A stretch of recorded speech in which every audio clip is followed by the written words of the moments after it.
Oh, hi. Good morning. Welcome.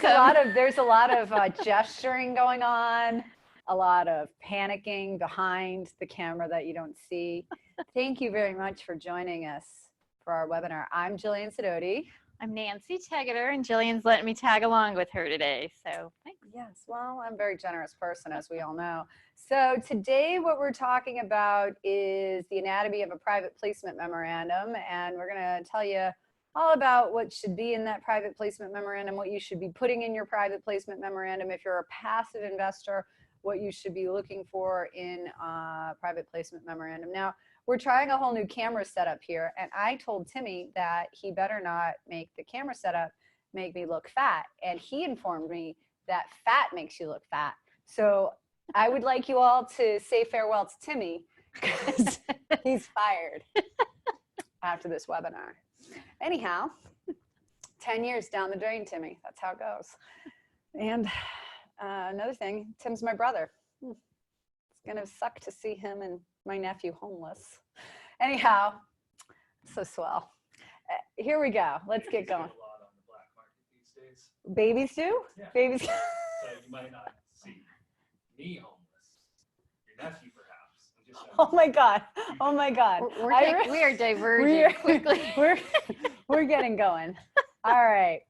Trowbridge Sidoti, anatomy of a PPM. Let's get this on. All right. The first thing you want to know is that a PPM is a legal document. And so we're going to talk about what those legal documents are, what to look for, and what should be in it. Okay. So this is both from a perspective of an investor and from a person who's putting an issuer.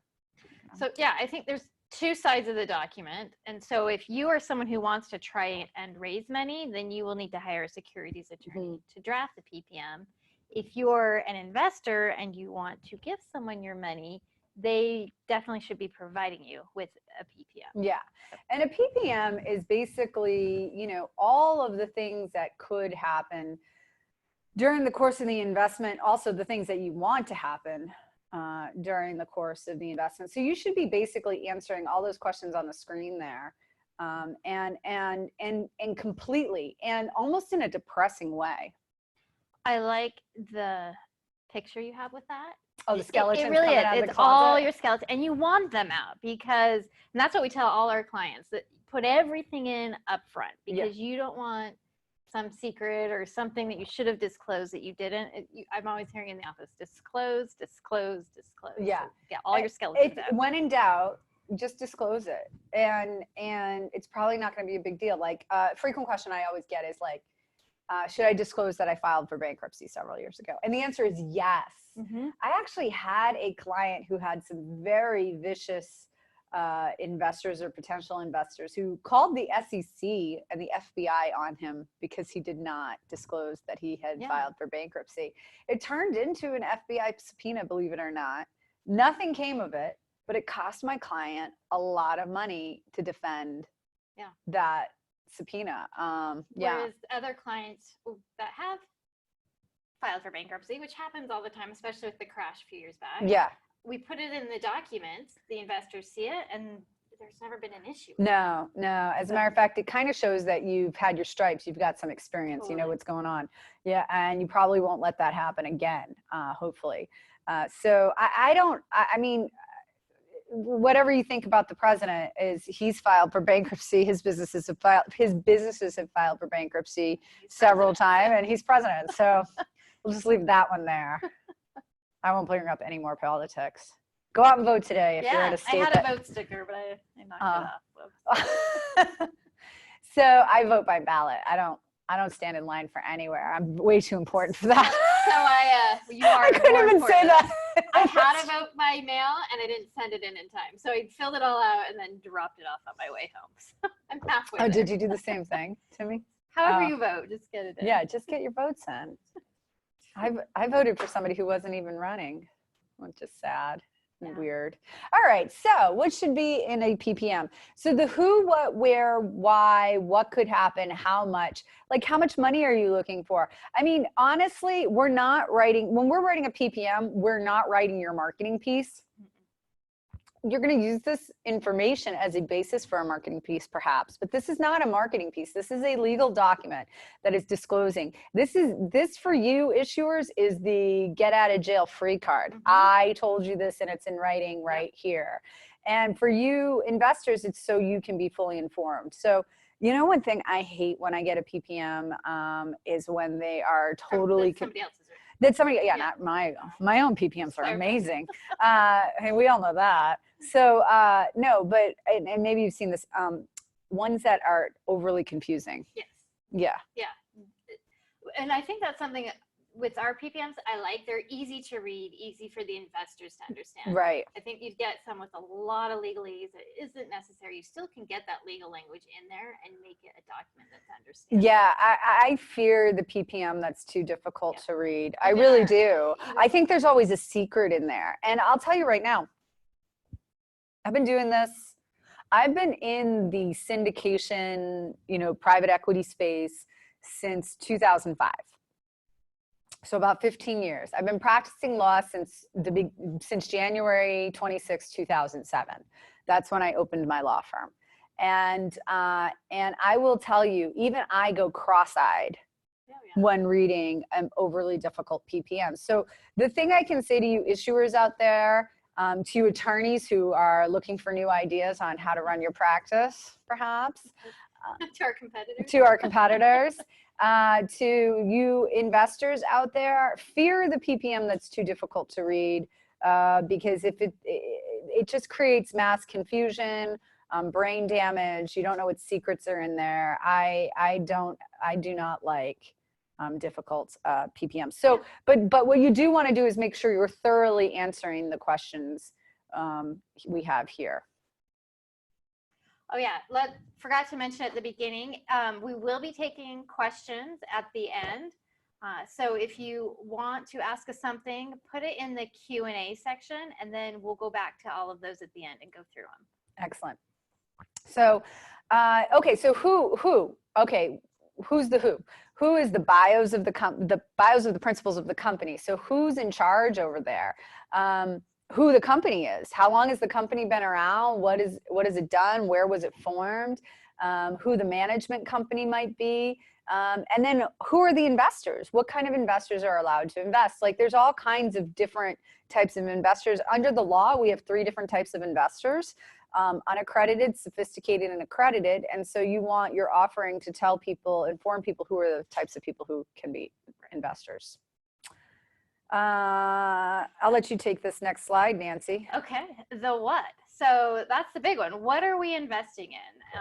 There's different types of, in the document you want to put, is it a specific property? Is it a fund? Is it a blind pool? You want to know where your money's going as an investor. And if you're the sponsor, you need to tell them where they're going to put their money. Convince them they want to do it. And then, yeah, what your money will be doing. Are you going to be doing part of development? Are you just going to be doing renovation? So you need to let your investors know what you want to do with that money. Or I'm going to take it out of the real estate space for a second, because a lot of times what I get is people who say, you know, we're going to start a private equity. I'm doing one right now. It's a private equity fund, and the guy wants to invest not just in real estate, but also in stocks of other companies, like opportunities that might exist in other companies. So we have to the challenge with that is to make sure that you're not entering into like an investment advisor position and making sure that you're dividing up the allocation of assets appropriately. There's certain rules around that. And then also investors want to know, like a question I get all the time is like, could I do a fund that invests in single family and self-storage and mobile home parks? And the answer is yes, but you have to be straightforward with your investors. Like, sure, you can do all those things. But what if one of your investors hears mobile home parks and the other one hears single family fund, and then you only invest in one of them? You better make sure that you're disclosing that that's a possibility. Right. They need to know, even if you think there's a chance, we put it in there. Again, we disclose. There may be other marketing reasons not to do that, but you definitely, there's a chance you want to put that in. And you mentioned outside of the real estate space, I know just some that we've worked on. You've done biotech stuff, you've done films. So there's lots of different ways. So whatever you're doing with that money, just let them know. Mhm. And then the other big what is, as an investor, they're going to want to know what type of returns to expect. That's a huge thing they're looking for in there. So you need to figure that out. And on the sponsor side, what types of returns you think you can give to those investors, and then disclose that. And again, keeping it simple. A lot of times our clients want to get into these really complicated waterfalls, and inevitably they return and simplify that down. But we may get into that more. So then next is the where. Where is the money going? This is what we call the use of proceeds. So that's the not so obvious where, but we do need to know where is the money going. And then where is the money coming from? Oftentimes people think I mean location of the company, or where the company is going to operate. And that is true, but really more importantly, where is the money going and where is it coming from? Yeah, that's what it's all about. Yeah. The when, I can't see the slide. My vision's not as Yeah. good. So, but there's a lot of whens. There are so many when. So when first investors are going to expect, and I can't even read, so I'll just tell you the ones that I know, and you fill in what I don't see. But one is, when can they start expecting distributions? So you want to put in the time frame for that. They want to know how long the term of your offering is, whether it will be, thank you, Tim, for my old eyes. How long can they expect to keep their money in this offering before they'll get paid back? They want to know a timeline of when development might happen, when you expect to be cash flowing. So lots of different timelines need to be put into the PPM to let them know. It's not just that. Okay, here's a couple of good examples of this. Let's just talk about the when of an investment term is supposed to end. This happened to one of my clients. They went past their when the term was going to end, and they got a phone call I need my money back. I was going to use that money to send my kid to college, and he's going this year. So you have to really be thoughtful about your whens.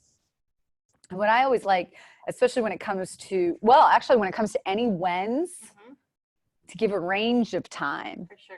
And a lot of our funds are 5 to 7 years, and we don't know what the market's going to be then. Yeah. So you say this is our target, but it may be a little earlier if a really good opportunity comes along. It might be a little later if we're in a low slump and we can't sell the property at that point. So. Right. And then also when distributions are going to start. I can't tell you how many times I've invested in a property to be told that distributions are going to start, X date, and they don't start on that date, or there's nothing worse you can do to an investor than to set their expectation and not meet that target.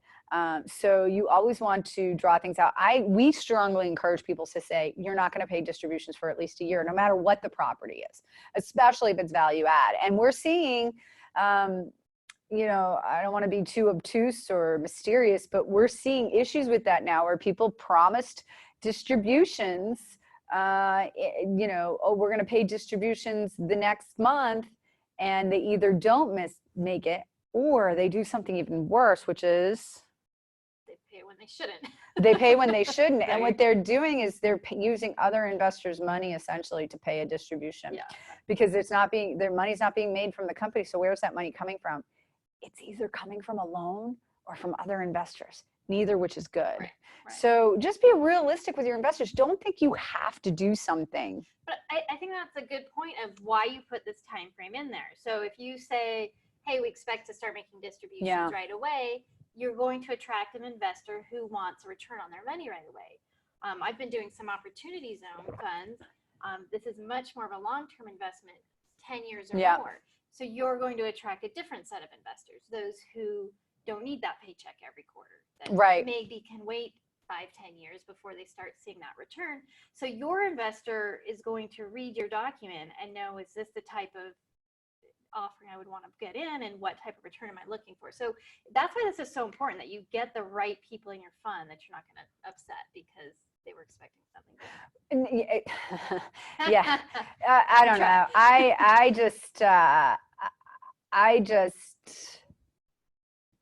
one of my famous sayings, and this applies to this when in a lot of ways. One of my favorite sayings is people don't get up in the morning and go, I'm going to start a Ponzi scheme today. It kind of just happens. And this is how it happens right here, is miscalculating the when or being overly optimistic about the when, right? Yeah. When are we going to get paid back? Oh, a year from now. Where's my money? You told me I get paid back in a year. Okay, I'll get you your money back. Yeah, there's a And lot of pressure. you rob Peter to pay Paul to pay back. Or you told me I was going to get a distribution this month and I haven't gotten my distribution. Okay, I'll give you a distribution just to get you to shut up and leave me alone. Right. And I'll figure it out later. I'll make up for it later or whatever. These things always start the same. And then sometimes, then there's also the issue of issuers who get accustomed to a certain lifestyle and don't know how to stop either. So don't set yourself up for failure is basically what I'm trying to say. You don't get up in the morning and go, I'm going to start a Ponzi scheme today. It usually starts off promising one thing, not being able to perform, and to scramble to keep my promise or keep your word. You end up ripping somebody else off on accident. Yeah. So, okay. So the why. The why. The why is your story. It is. Yeah. You got to have a good story. We just were in Vegas and we saw a bunch of amazing speakers at the 10X conference in Vegas, Grant Cardone's 10X conference. And every single person who was up there giving us advice didn't just give advice. Right. They told an amazing story. I would say the majority of them started in obscurity. You didn't Right. know who they were. And now they're mega famous. They're on the stage. They've been hugely successful. And it was, how did we get to this point? Right. And they were all amazing stories. They were all amazing. Which was your favorite? Oh, I didn't get to see all of them. Yeah. So, they were all good. They all had different things. I know you really like Scooter. Oh, I love He was Scooter fun. Braun. He was Um, awesome. He's the guy who manages Justin Bieber, found Justin Bieber, manages him, manages Ariana Grande. He just had such great life advice, Yeah. which I think applies to a lot of working parents. You understand. Yep. Like one thing he talked about, one term I've always hated is balance. I did like this concept. Yeah. And he said, you don't balance, you harmonize. Because you feel like whatever you're trying to balance, whether Right. it's kids or school or whatever it is you're working on, you feel like you're doing this juggling act and you're going to drop everything. Right. His was No, pretty well you said. integrate them or you harmonize them. And Yeah. that just made me feel so much better about my own situation. But no, you know what story I loved? If we're going to talk about, that's like more of a life lesson, right? Yeah. But if we're going to talk about a business lesson, and he was probably the worst speaker, but this story really resonated with me. Oh, I shouldn't say he was the worst speaker. But it was Magic Johnson. Oh, so I didn't see. Okay, so Magic Johnson told this story about, Grant Cardone later on asked him how was the transition from basketball to the business world, and he said it was a very difficult transition because people didn't take him very seriously. But the story he told, he started, investing in the ghetto essentially and in urban neighborhoods. And he said he was doing all this investing in these businesses, investing in real estate. And he decided to go to Seattle and he talked to Howard Schultz and said to Howard Schultz, you have all these Starbucks, but you're not building any in any urban neighborhoods. And, Black people like coffee too. That's what he said.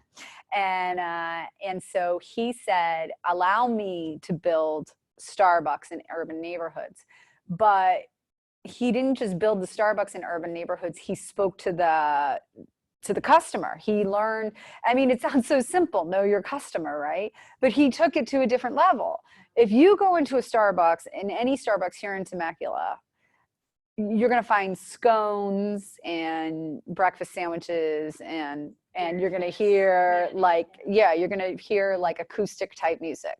So he got these Starbucks, but instead of putting in scones, he put in pecan pie.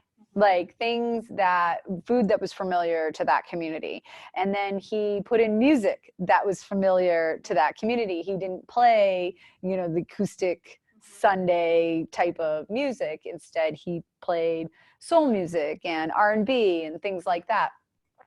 He said the reason, what ended up happening was the per average customer at his Starbucks was spending, I think it was like 40 or 4 cents more than the average Starbucks overall. So like the average Starbucks customer spends $4.51 and his customers were spending $4.59. That's how successful it was. And then he sold them all back to Starbucks. But I thought that was really important. I thought the why was really important, and that was interesting. So you got to think about your why, because at the end of the day, yeah, we want you to be legally safe. We want you to follow the law. But if you just follow the law and don't have a good story, you're not going to raise any money. So following the law means nothing. Right. We want you to be successful. And I love an example you always give. You see these random ads on Facebook or whatever. It's invest with us, invest today. Mm-hmm. And none of us do that because we don't know anything about them. Mm-hmm. We don't trust them. But when you come across someone you know, or Yeah. somebody whose story resonates with you, Yep. then honestly you don't care as much about the distributions. You were in it for that's Oh, yeah. part of it, but really the trust and that story that gets you, that's what's going to get you to invest at the end of the day, not Absolutely. whether it's a 9 or 10% preferred return. Yeah, the why. So you guys have to really kind of give that great story, but then you got to give them all the terrible things that could happen as well. So all the risks. So let's take a look at how we do this. We're going to talk about a private placement memorandum, and I can't see. I know what's in a private placement memorandum, so I'm going to assume what my slide says. We're basically going to start off with, just giving them the amount of money we're raising, the minimum amount, and the type of investor who can invest.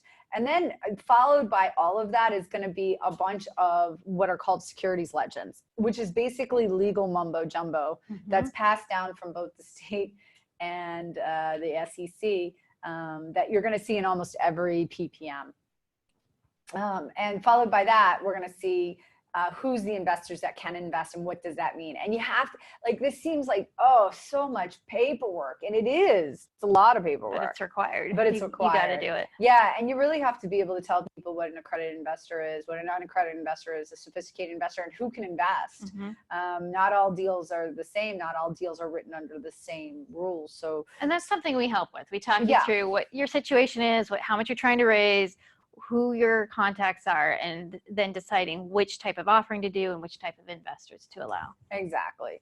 So followed by that, we're going to have a summary, and that summary is going to basically look, the best PPMs, I think, have a nice little summary up front. Those are great. Yeah, because honestly, it gives the investor an opportunity to say, okay, I understand what's going on without reading the rest of this document. Because I hate to break this to you, but only some really good investors are going to spend the time to read the entire document. And quite frankly, as somebody who occasionally agrees to review PPMs for passive investors, I will tell you, if there's a good summary, I can usually tell right away if an investor should invest or not. As a matter of fact, I went to page 1 the other day, or a couple of weeks ago on a PPM, and I was like, nope, don't invest, knew right away, page 1. Yeah. So, what you want to do is to really help your investor make a quick, fast decision. Have a nice summary that tells them exactly what's in the rest of the document. Yeah. Because then the following parts of the document are going to extrapolate from that, and then we're going to see the risk factors. Yeah. And by the way, I can't emphasize this enough. Not a marketing piece. Don't be afraid of the risk factors. It's better to tell them than to not tell them and have them bite you in the butt later. So I often get this risk factor is so harsh. Who cares? Yeah. Don't soften it. You want them to know all the risks, because there are risks. And if you don't give them the risks, then you're in trouble later. This is a protection for you to let them know all the things that could go wrong.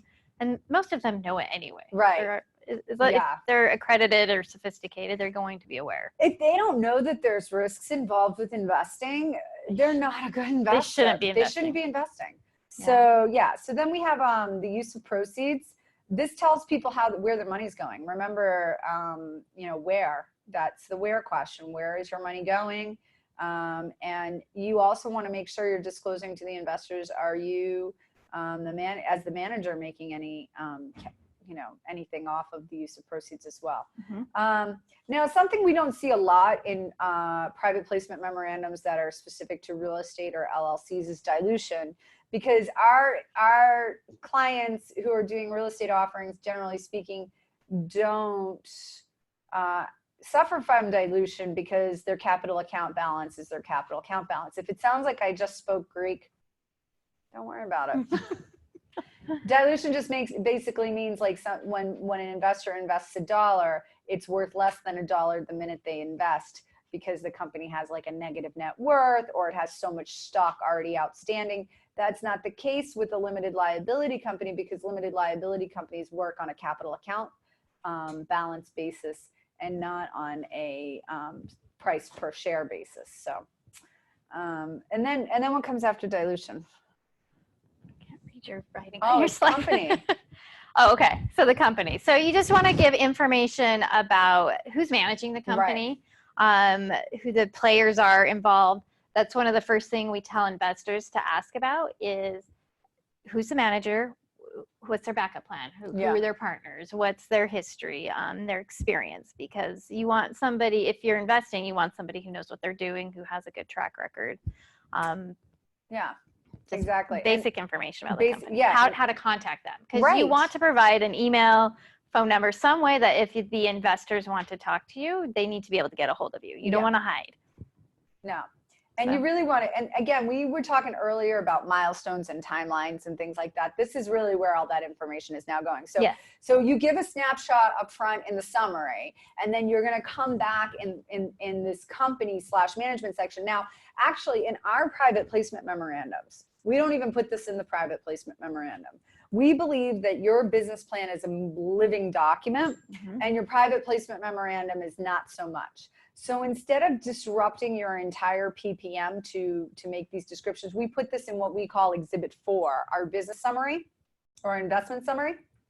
And that's where we describe the company, the management. And that way, if you need to make some minor changes, like obviously you can't go from being like a trucking company to a real estate company and call it a day and everything's going to be fine. But like, let's just say there's a member of your management team that drops out.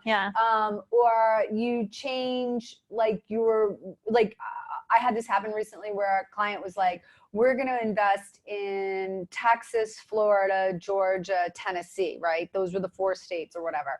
And then they said, but we found this really great deal in Maryland, so we want to add Maryland. So we had to add that to the business plan as well. Right. So you don't have to touch the PPM with those minor changes. Right. But, yeah. And that was another thing. So we always want to include the bios of the management team, but we don't put those in our PPM because that could change. So we include that again in Exhibit 4 in the investment. And that way, if you need to make a change, instead of changing, the PPM, this big, huge document, we're changing your investment summary, which is usually, anywhere from 4 to 10 pages long. And that's your marketing piece. Yeah. And it can also work as your marketing piece as well. Yeah. Yeah. And most of the time, what I see though, is that they use the Exhibit 4. That's the details, the dirty details, the stark reality of the situation. Usually what we see later also is another separate marketing piece that's like in the form of a PowerPoint or a PDF or something like that. That's pretty and all nice and things like that. Although I'm starting to I don't know if you're doing this for any of your clients, but I'm starting to get a graphic designer to graphically design their PPMs. A lot of them already have some graphic designers on board, or they hire their own and there's some really nice presentations out there that look great. And I think that's important, right? The way you present yourself is important, but it's not so much important for the private placement memorandum, but more for your marketing pieces. But I see some who kind of throw something together, and then some who really put a lot of effort in to make it look nice. And I agree. I think that makes a huge impression on your potential investors. This last part is like really boring stuff. This is where we get into the tax and legal. And then maybe we talk about the exit strategies. Your exit strategies can also be in your business plan as well. You don't necessarily have to have a separate section for this, but the tax and legal, it's actually really important, but super boring. The thing that I find interesting, especially for real estate entrepreneurs from the tax perspective, is phantom income. Yeah, that's a big one. Yeah, phantom income is a big thing, especially if you're doing any kind of reinvestment model. So if you guys don't know what phantom income is when distributions are present, profit is present, but it doesn't necessarily get distributed. And if it doesn't get distributed, guess what? Somebody has to pay taxes on it. And so, is everything okay? So you have to pay taxes on it, and even though you don't actually receive the money. Yeah, and so that is a real risk and a real disclosure that has to be made. To me, that's the biggest thing in the tax and legal. If you're dealing with a partnership structure with a limited liability company, if you have other tax structures, then that doesn't become a problem. Or if you distribute all your profits, that doesn't become a problem. Right. So what do you need at the end of the day? Oh, and this actually gives us a great opportunity to talk about Jean's upcoming webinar. Jean The has continuity one next week? Yes. Okay. So, okay, we're here talking about your private placement memorandum, our second bullet point. Another thing you might want to have is what's called an investor questionnaire, which does what? When you have an investor coming in, they need to provide information to you. One, how they're investing, whether it's an individual or as an entity. You also need to make sure that they are qualified to invest, whether they're accredited or sophisticated. So there's information you need to gather from your investor before allowing that money to come in. I have a great couple of stories about investor questionnaires. Yeah, I can't tell you how many times an investor questionnaire has saved a client's butt. These are, every single one of these documents, all these things we're talking about are your get out of jail free cards. And so you're just collecting get out of jail free cards. So the investor questionnaire, we had several years ago, a client who was threatened to be sued by an investor. And the investor's lawyer, is beating on the table. You didn't qualify them to be a proper investor. They're not a proper investor. They should have never invested. They're not sophisticated enough to invest. And thus and so you should give them their money back. Yeah. And so all they did was just go, but here's the investor questionnaire. Your client filled out. Yeah. And we never heard from them again. Yep. And that was the end of it. It is. It's your protection. Yeah. So when you're thinking like, I don't want to bother my investor with this, I don't want to, like, I am telling you, these are your get out of jail free Even if you know them, even if they're friends, even if they're family, sometimes can turn into the worst stories. Right. Just have everybody fill one out. Exactly. So then, okay, so we talked about the private placement memorandum. We just went through the anatomy of that. But let's talk about that operating agreement for a second. That operating agreement, believe it or not, so the private placement memorandum, again, discloses all this stuff to your investors. You want them to attest to the fact that they read and understood it, not actually a contract. Right. The contract between you and the investors, well, there's two contracts between you and the investors. The first contract, the real contract, the one that actually counts the most, is the operating agreement. The operating agreement for an LLC it tells you exactly how the company runs. It is the legal document that binds you all together. Yeah. So when I go to read something for a client, when somebody says, a passive investor says, will you read the PPM to me? And they only provide me with the PPM. I won't even read the PPM. You need both. I'll tell them I need the operating agreement. I go to the operating agreement first. I read that. And again, issuers, companies, private equity people, and attorneys who are trying to steal all our stuff. We know you watch. There are some. Okay. You could take it. I'm still better than you. Make sure they match. That's our advice. Make sure if you're stealing our documents that they match. Make sure they match. But not only make sure they match, make sure that the operating agreement is easy to read as well. Yeah. Why are you making overly complicated operating agreements? Are you trying to make yourself look smart? Or are you trying to confuse the living daylights out of investors? Because you are confusing the living daylights out of investors, but I'm not really sure how smart you're making yourself look. Yeah. And But a lot of the information is the same too. You'll see Yeah. from the PPM, you know, like you still talk about distributions in the operating agreement. You still provide company information. There's just more on how the company is run. So exactly. Okay. And then just read everything. Investors should read everything.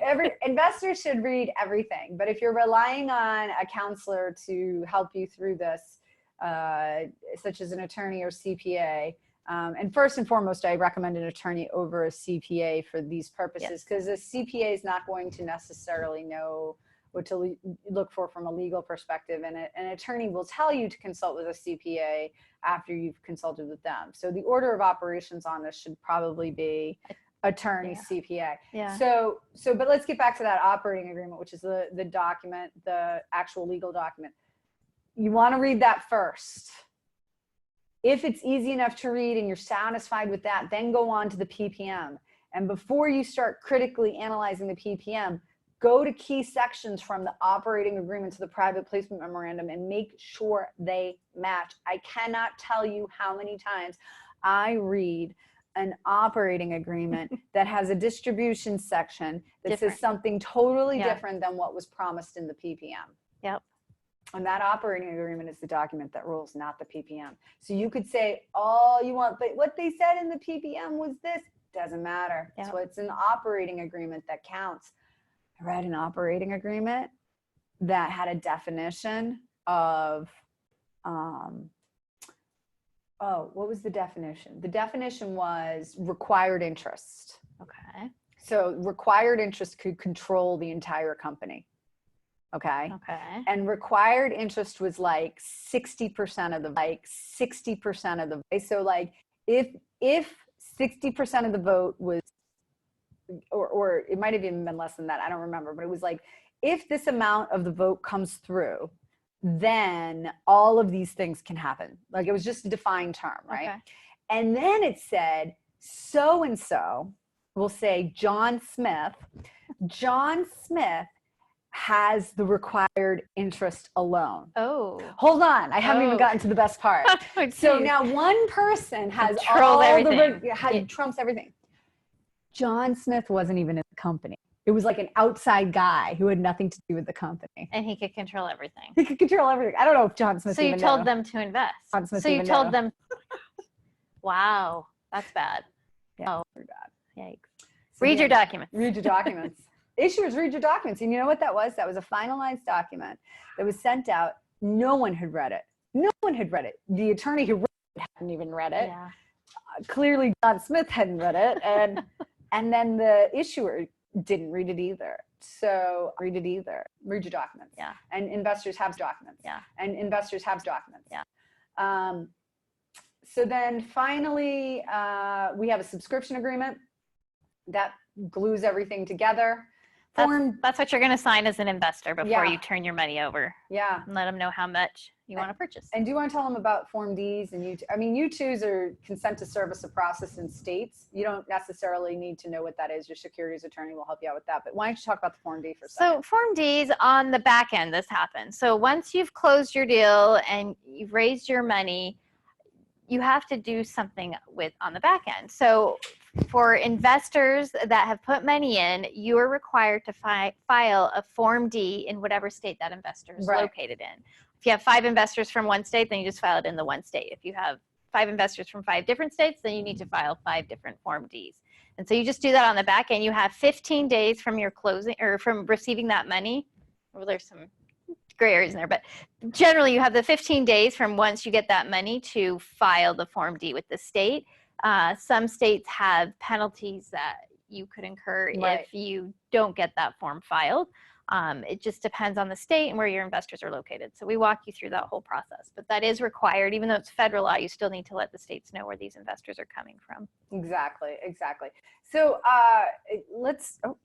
I'm expecting the slide to magically move and it's all up to me. Okay, so the other 2 big documents, like we said, are the operating agreement and the subscription agreement. These are actually the legal documents that you're entering to. The subscription agreement is you saying, I'm willing to invest and I read everything and I understand everything and I am who I say I am. That's what the investor is saying to the company, and then the company's agreeing to accept your investment. But then you're all accountable under the operating agreement. That tells us how the company runs. Now, speaking of operating agreements, I believe it's next week, Jean Trowbridge and Jonathan Nee are going to do a webinar on operating agreements and creating not a legacy plan. I can't think of the word right Continuity? now. Continuity Yeah, okay. plan Yeah. in your limited liability company, which I think is really important for you guys out there who are, one man or two man shows. You really want to figure out what's going to happen in the event that, and whatever the event that might be. And it doesn't always have to be death. No, you may just want to get out. Yeah. And how do you do that? Yeah. So, All right. So what's our call to action to you today? We want you to figure out all those, remember that first slide, the where, what, whens, whys, what ifs, et cetera, et cetera. Get some tax advice, decide what's best for you. Call a securities attorney. All right, and now we are ready to take your questions. Honestly, I say call us, but even if you don't call us, call somebody. Yeah. You need to have somebody who understands securities walk you through this. Don't try it on your own. No, please don't. Please don't try it on your own. I'm really serious. And you know what? Like, we laugh and it's funny and haha, call us because we're the best. Is that neuro-linguistic programming I just did there, where I just Possibly. like Threw that in threw there. that in? Haha, we're the best. So no, but seriously, call a securities attorney. Don't take the chance with somebody who is not a securities attorney who's going to try it out. Yeah, for sure. Even if they are an attorney, make sure they are familiar with securities. But there's even programs online where you can go get kind of a form PPM, and those scare me. They have some basic things in there, but honestly, even return clients we have, they say, oh, it's just like my other deal. It'll be super easy. It is never. It's never that There's same. always questions that come up. There's always some little nuance that you really need somebody who understands this to be able to walk you through it. Is your investors $10,000 the same $10,000 they invested with you before? No, it's not. It's a different $10,000. So, you gotta think about that. Each deal has to stand on its own. Each deal has its own details. Each deal has its own nuances. Otherwise, you wouldn't be doing it. That deal's going to make money just like the other deal, or you hope it's going to make money just like the other deal. So you have to evaluate each deal appropriately. You're not going to just go out and buy deals without underwriting. Why would you want to write your PPM without having it properly vetted and underwritten? And I think people are trying to save a little money sometimes up front, but really, if you don't do it this way, it's going to cost you so much more money on the back end. I am the cheapest person on the planet. This isn't where you want to cheap out on. If I could do my own appendectomy, I would. Bad idea though, right? I'll even give, and you're probably, I think, in the same boat as this. I used to do estate planning when I used to live in Arizona. When I moved to California, I hired an estate planning attorney in the state and paid them a good chunk of money to draft my documents. I've done it before, but it's a new state, a new law, and I wanted somebody who understood that. And that investment is going to be worth it to me when everything works out, when that estate plan kicks into place. Right. It's the same kind of deal. You just get someone who knows what they're doing. Absolutely. And then the other thing I also want to point out is you had mentioned something about like services that provide documents for you. Yeah. Oh my God, what a terrible idea. Like what I always say to people when they go to use one of these services, and I don't care how good and beautiful their documents look or what they can offer you and how long they've been doing it for, the reality is that they're not lawyers and they don't have malpractice insurance to back them up. They don't have attorney-client privilege. You cannot say reliance on counsel if something does go wrong. I'm going to tell you right now, I have certainly in my time made plenty of screw ups. I was a young attorney once. I wasn't always as awesome as I am now, and I'm pretty awesome now. But I wasn't always. I'm just here to make Nancee laugh. So I wanted to join you today. Yeah. Get all your jokes. So, and so I've made plenty of screw ups in the past. But the thing is that if I screw up and I'm a licensed attorney and you go, but Jillian, I relied on you, that is a defense. And I have insurance to back that up. And so do a lot of other securities attorneys out there. And then the other thing I always say when somebody says, well, why can't I just go to this service? And it costs me half of what it costs you. Yeah. And then I can say, and then you can pay me twice what you paid them to fix what they screwed up. Because You will be doing They that. will screw it up. And as a matter of fact, there's a couple of services out there. We won't even look at their documents. They're so bad. I won't even fix them. You don't even, I will not even look at them because I'm not wasting my time and I'm not going to waste your money on bothering that. So, all right, we have some questions and we got about 11 minutes. So let's get going. I'll read it and Nancee, you can answer. Okay. If I intend to raise money from both US and non-US residents, can I use a Reg D PPM with Reg S language legends added to it so that I can provide a unified document to both categories of investors, or should I use a separate Reg S prospectus for raising money from the non-US investors? It's like you're doing a sales pitch for us. I Right. appreciate that because the answer is Yeah, you can put them all into one document. One document we didn't mention on the previous list, there's just an additional subscription agreement that foreign investors would need to fill out, but it can all come in under the same document and you just put information in your PPM that you're accepting foreign Right. investors as part of the deal.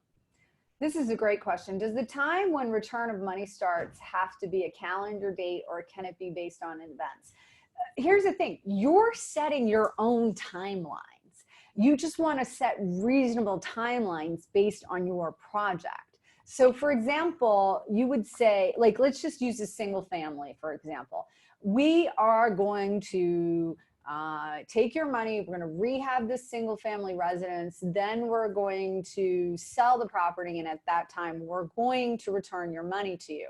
So that's an event, right? When we sell the property, we're going to return your money to you. But an investor's going to want to know, generally speaking, when is that event going to happen? Well, we expect the construction to take about 4 to 6 months and then at least another 2 months for sale. So you should expect to have your money into this deal for at least 8 months. So that's how you want to word it. I would say some sample language I would see is 1 year after closing on the property, Yeah. or 1 year after accepting or the first investment from an investor, or you can set it, or at the end of the third quarter following the close of whatever. There's lots of different language you can put in. But. And usually that kind of language is followed by some expected event, right? For example, when the property starts to cash flow, which we expect to be in about a year. So investors shouldn't expect to receive any distributions. But not locking you in. But never promise, never lock in. This is what we expect or anticipate. So, hoping you can discuss PPM best practices and pitfalls of language around investors wanting to exit investment before expected maturity. Mm-hmm. So we have added provisions for that. I think we actually did another webinar on that whole exit strategy. So at the end of this, there's going to be a survey that pops up and it will have a link to our YouTube station.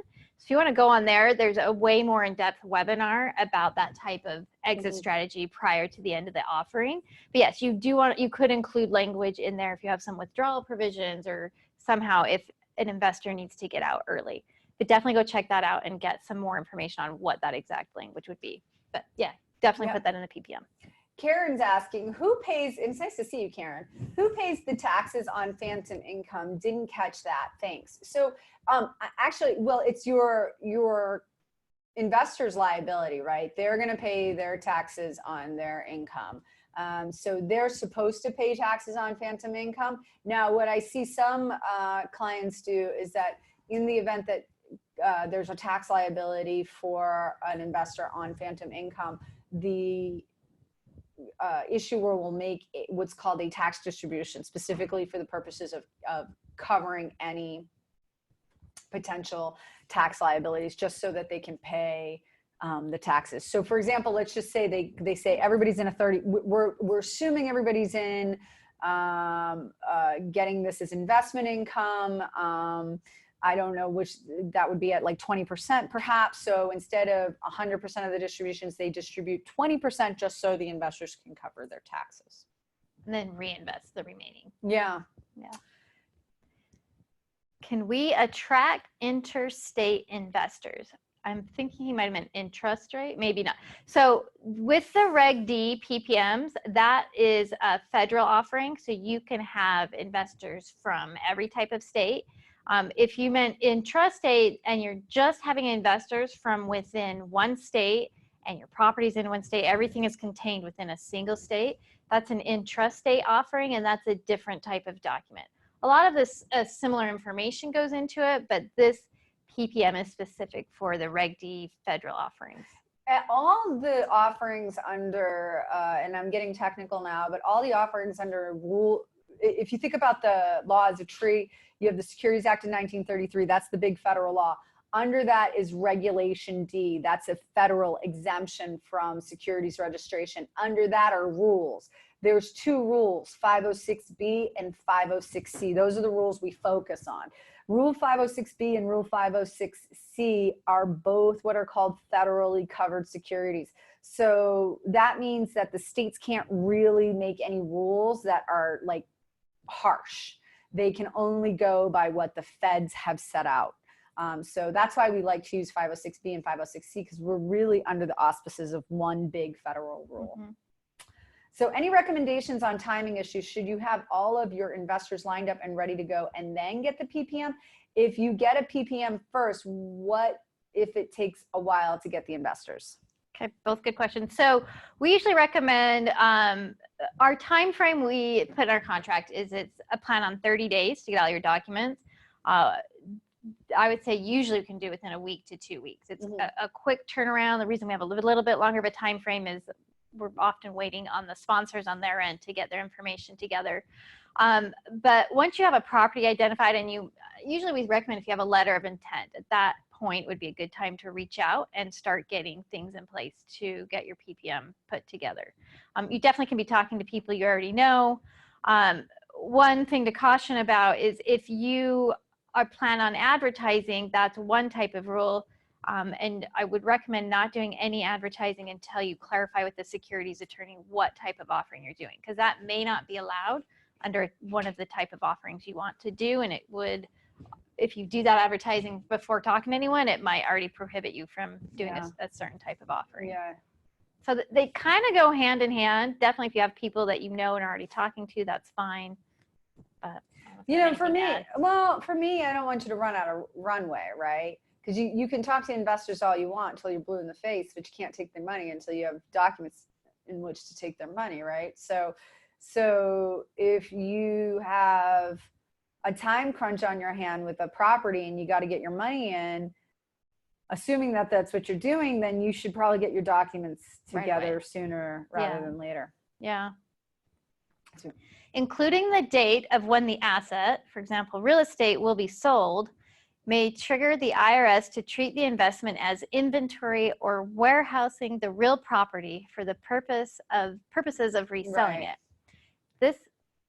This way, this will be no depreciation allowed. Meanwhile, investors sometimes insist on having a time to sell the properties. How can we balance that? Okay, that's a great question.